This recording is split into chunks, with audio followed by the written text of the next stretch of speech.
Perception is definitely one of the most powerful influences when it comes to buying behaviors. The challenge with perception is it's very personal, right? What one person's perception of a product or company is might be completely different than 10 other people's. And how that perception got developed and how to change that perception is even more complex. Once a perception has developed, it's very difficult to change it. It's almost like a first impression, right? And changing attitudes or perceptions about a company or a product takes a lot of effort. So it's better if you can start off with a good perception and if you can understand the perception that people have of your company and your product.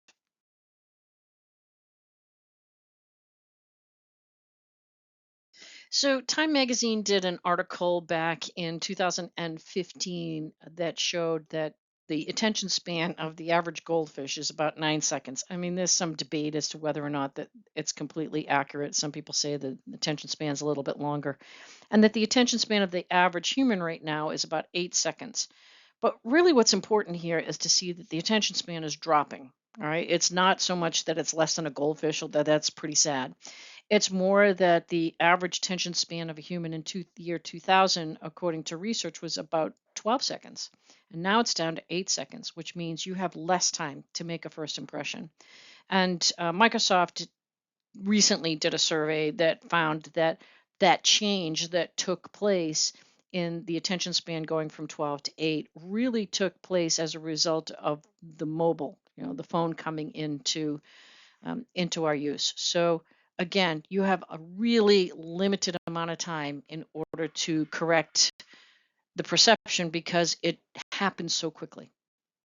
As I mentioned on the first slide, perception is very, very personal. So here we see a picture of a beautiful piece of steak sizzling on a grill. What I see when I look at that is a nice piece of steak that looks like it would be something delicious. But my daughter is a vegetarian. When she sees a piece of steak sizzling on a grill, she has a completely different perception than I do. And that's really the key. Perception is incredibly personal. And as a result, you need to understand what the average person thinks when they know your product. And really, the only way to do that is to do research. It's not what you think they think, it's what they actually do think that's important. So I want to try an exercise to see what your perception is of a variety of breakfast foods. So what I want you to do is take a look at the foods on the next page and tell me, or in your mind think this is healthy. A diabetic could eat this, right? Diabetes is a real serious problem.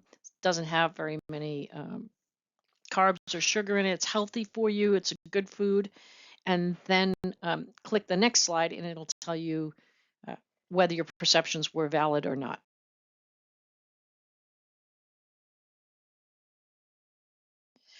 Okay, so maybe you're looking at this now and maybe your perceptions were correct, but maybe they weren't. Maybe you thought the Panera Green Goddess salad is a really healthy meal for you and doesn't have a lot of sugar, but in fact it has 40 grams.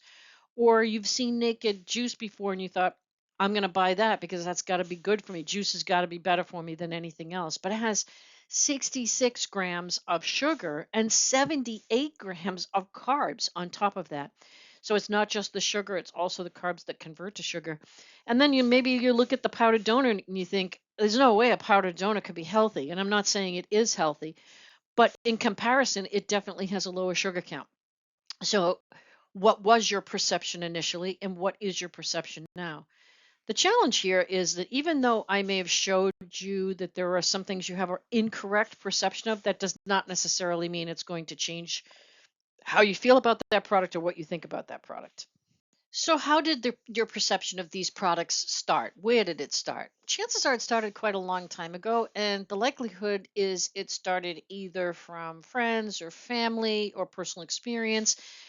Maybe it even started from reading an article, somewhere that you extrapolated to be part of that. It could be the wording, juice, right? Naked juice. We always think no sugar added naked juice got to be good for me, but it has a tremendous amount of sugar in it. So, how did those perceptions start? They start through experience, and that's makes it so much more challenging for marketers to understand what your experience is of their products. What is perception exactly? Perception is a way of regarding, understanding, or interpreting something. It's that mental impression that you have of a person, a product, a company, right? You may have a mental impression. Not anything you can really put your finger on. It's pretty nebulous, actually. It's the way you think about or understand that company, that product. And it's definitely how you understand something using one of your senses. So we already talked about sensory marketing earlier. And then last, it's your brain's attempt to make sense of the stimulus, right, that you're exposed to.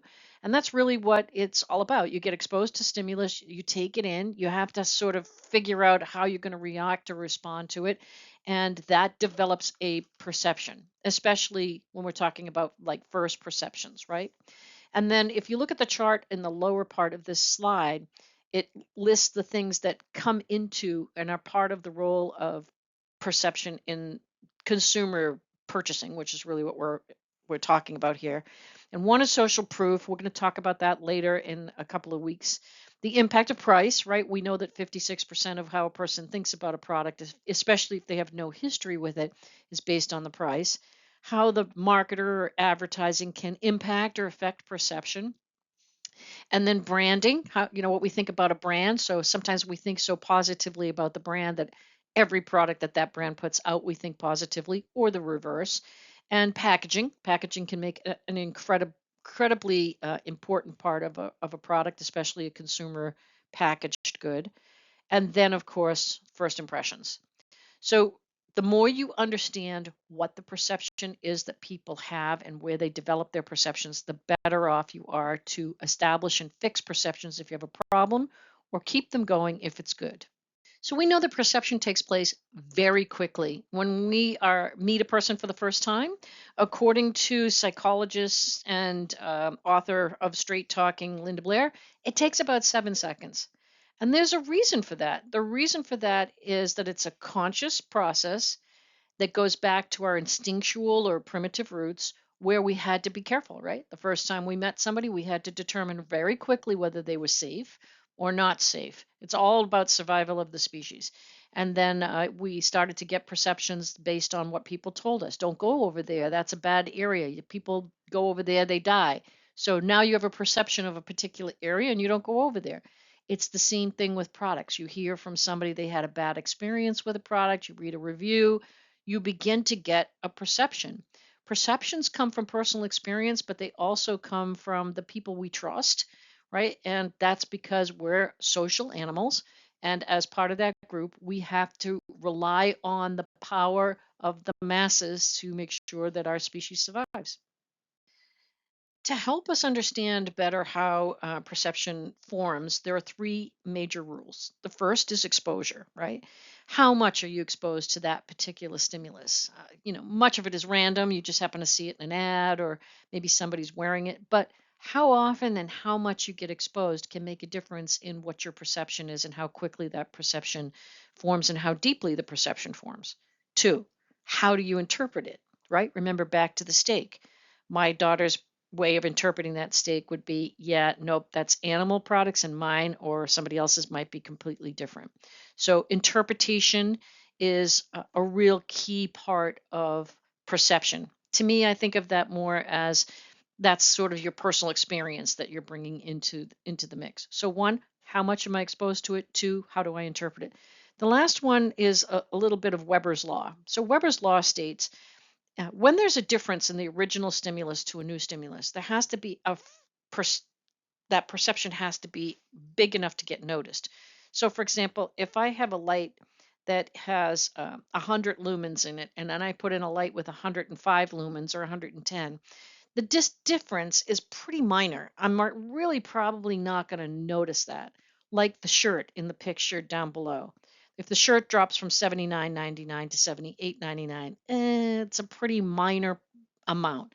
But if we took that same dollar and we applied it to a product that cost $2.99 and we dropped it to $1.99, we may notice it because that is in our minds a bigger distance.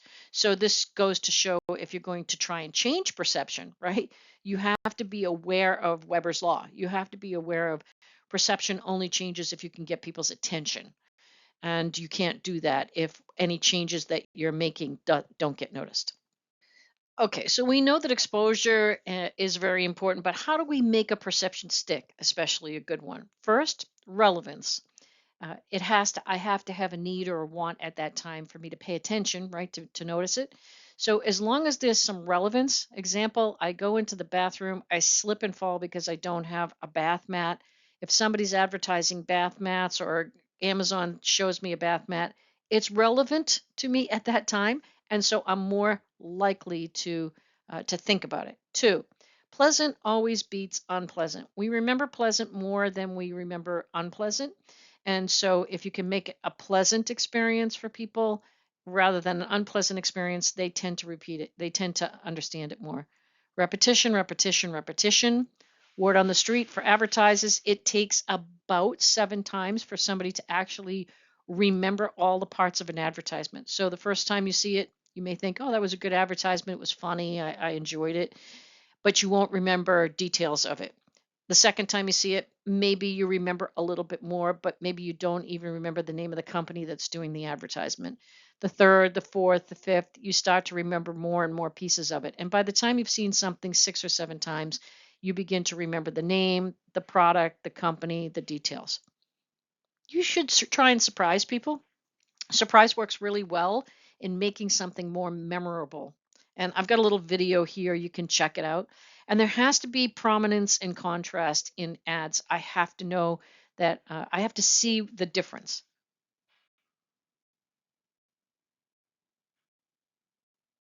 On the previous slide, I mentioned prominence and contrast, but I want to show it to you in advertising. When you look at the first ad, the one that has the beads, there's a lot of prominence and contrast in that. You actually know that this ad is about the beads, right? It's more about that peace of mind that beads give you because you can see the prominence of the product. When you look at the chemistry ad, it lacks prominence and it lacks contrast. I can't tell what the ad's about because it all kind of blends in. And then if you look at the third ad, it is a Powerade ad, but there's so much red in the ad that you don't necessarily get the amount of contrast that you need. And when I show this ad to people at school, when I ask them what's this ad about, most of them think it's about baseball first. It takes them a few seconds to figure out that there's a Powerade in that piece. And if you go back to the fact that we have to have a discernible difference and we only have 7 seconds to get the point across, this ad may get lost on people. So the next couple of slides are all about your personal perception, right? And it works better when we're able to compare what other people feel or thought when they looked at some of these images, but that's okay. It's still going to accomplish the same task. So look at the next couple of slides and kind of tell me what you see.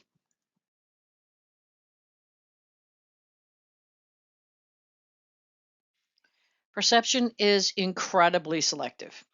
And it can change depending on what's going on in our life or what we're interested in on a particular or given day. So I've got a couple of videos here. If you get a chance, you can watch them, and it will show you that there are some things we pay attention to, some things that we're not paying attention to, and it shows that we can be very selective. And part of that is just because our brains are full of a lot of information, and we can only take a certain amount in every day.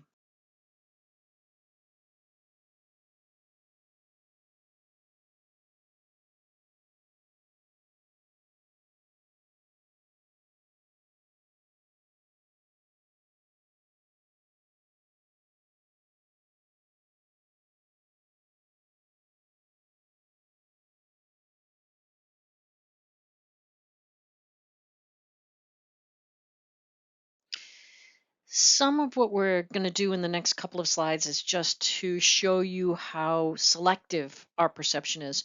We ignore things that don't align to our experiences, to what we expect, to our perception, and we go right past them. So what I want you to do in this slide and in the next slide is just try them out and see what your perception is. What did you select, and what did you pass over? This is a fun one. You've all kind of seen some of these. This is where you put the video on, you look at the black dot in the middle, and at first you see pink dots, and then if you keep watching it, you'll see something different. So perception can change. It's a simple statement, but it is very accurate. We are just not logical in the way we do things. We think we are. When we go to make a decision, we think we're using a logical approach. We're thinking about the pricing and we're thinking about the quality, but candidly, all we're really doing is doing a lot of confirmation bias.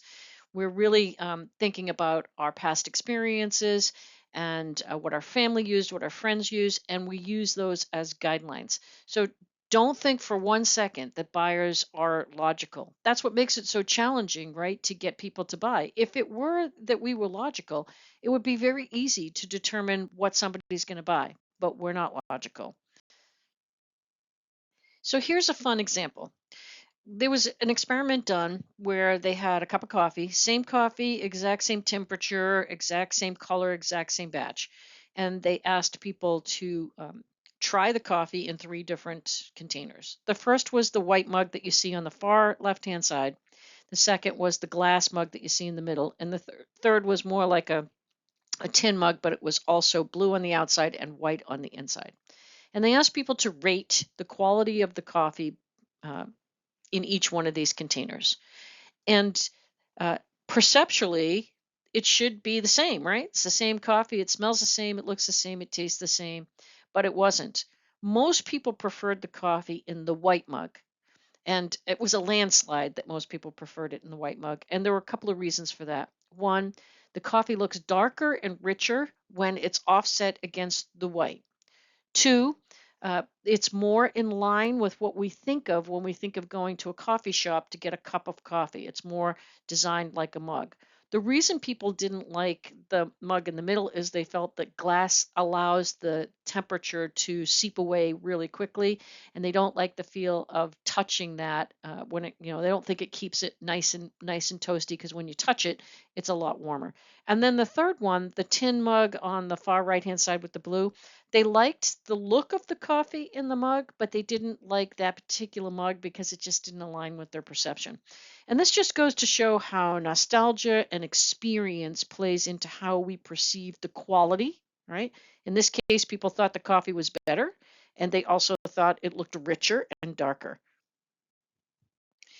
So just like we get perceptions about products, we also get perceptions about brands. So sometimes we don't even give a product an opportunity because we have a brand perception that is not necessarily positive. And when we look at brand perception, companies need to understand that the perception of a brand is not what they think it is, but what their consumers think it is. And there are two sides of that. The first is the actual. That's what the actual consumer thinks about a particular brand. The second is the ideal. That's usually what the company thinks about their brand. And the distance between these two and how far apart they are is really a key for most companies. And a little later in this deck, we're going to talk about how do you change perceptions, and it's really tough. So once you get out there and get a perception, it's really hard to get a change. And your products may not even get an opportunity to be considered because when people think about that particular brand, they just don't have a positive perception. So just remember that brands have perceptions, not just products and not just people, entire brands. And we may feel, that once we get a perception of a brand, we either will not buy anything in that brand or will buy everything that that brand offers. I have to admit it, I have a good perception of Skechers and I buy a lot of Skechers. Uh, it probably is a little bit where even if something is a little bit off with one of my Skechers, I give them the benefit of the doubt because I've developed a sense of loyalty because of that perception. But the things that impact our perception of a brand are, of course, the price, the quality, the service, the branding itself, and the reputation. And the reputation comes from things like reviews and experience. I like this because Seth Godin is really well known in the field of marketing and especially in branding. And he reminds us that brand perception is a set of expectations, memories, stories, and relationships that in combination drive the decision to choose a particular company, product, or service over, say, another. But I'm going to add to it that it can also shape us not to buy. Their perception isn't always just about we have a good perception, so we buy. It can also be that we have a bad perception and we avoid it. So let's have a little fun and let's give you an example. As you know, Pabst Blue Ribbon is a brand of beer made here in the United States. And I don't know when or how, but it got the perception of being kind of a blue collar beer. And it sells for very little money. It's one of the less expensive brands that you can get in the store. And there really isn't much they can do to fight that brand perception now here in the United States. So they've really just kind of had to live with it. You can see that they have a can, the 1 pint can that you see in the lower middle, and for some reason, people have decided that this is a lower end beer. When they were planning to open and sell in China, they did not want to bring this perception with them. So they made a decision to change their packaging. You can see their packaging is on the lower right-hand side, and that is their 1844 beer that they released in China.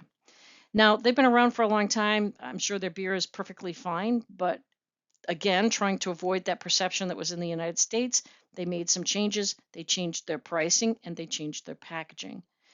They charge $44 a bottle for this beer.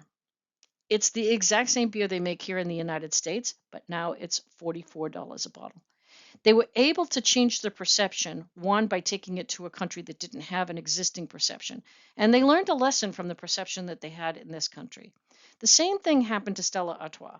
Stella Artois was known as a very low end kind of people watching football with t-shirts on would drink. It actually got the unenviable name as being called the wife beater beer, which is not really the perception that you want people to have. And so when they were opening here in the United States, when they were bringing their beer to the United States, they had a really good feel about their beer and they thought it was good beer, but they changed everything. They changed the packaging. They served it in what they called a chalice instead of, in a beer glass. And they wanted people here in the United States to think of it as a higher end, more accomplished beer. And they got their wish because people do think of it that way. They don't think of it as the upper right hand can that you see, that you sit around. Uh, it's a blue collar beer. And so you can change perceptions, but they weren't able to change it in their existing audience. They were only able to change it when they brought it to a new audience. A very same kind of conversation happened with Black & Decker. So Black & Decker introduced the brand on the right-hand side, the orange and black, the one that everybody kind of knows them for. And people got the impression or the perception that this was a weekender or do-it-yourself type of equipment. And so professional installers wouldn't buy it. As much as they tried to get professional installers to utilize their Black & Decker line, they were like, yeah, that's for weekenders and do-it-yourselfers. That is not for serious professional installers. Instead, they had to introduce a separate line called DeWalt, which they own, a separate line for professional installers. But they're really the same brand. They introduced it under a different name, still owned by the same company, and so that was how they overcame that perception.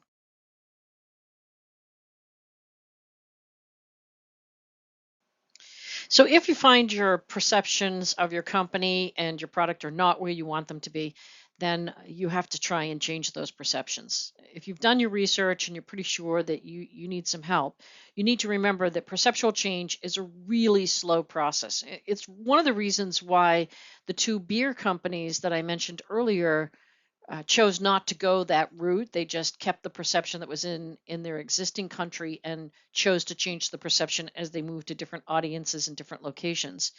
And it starts again with the sensory and changing the sensory first. So in the case of both of those beer companies, they changed their packaging, they changed their delivery methodology, they changed the look of their brand. And the reason you do that is because we start a lot of products with the sensory side.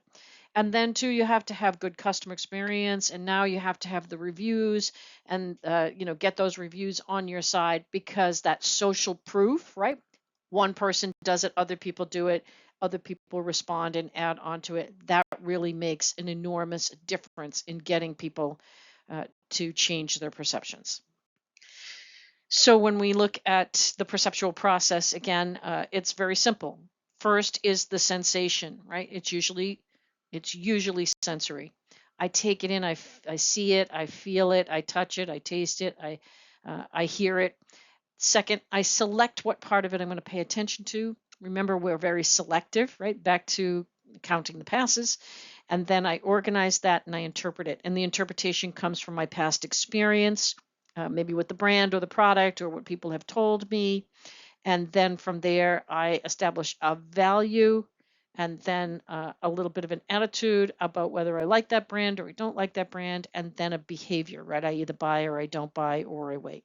So going back to my sneakers, my Skechers, I look at the Sketcher, I look at the brand, right?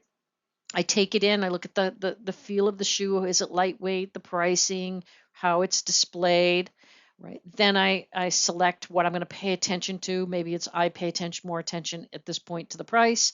And then I organize my thoughts and then I interpret it based on maybe shoes I've purchased in the past or something the sales clerk says to me or maybe other shoes that are aligned with it. And then I ascribe a value to how important is that to me? Do I have a good attitude towards the brand? And then, of course, do I buy? The likelihood is if I have a good value for the brand and a good attitude, I will purchase. The next couple of slides just give you some information about the steps, right? The steps start with attention, selective perception, right? If example, when I was pregnant, I saw all the pregnant women around me. Now, obviously, I'm not pregnant, and I really don't pay as much attention to that because it really isn't something that's important to me at this time. I don't ascribe a tremendous amount of value to that at this time.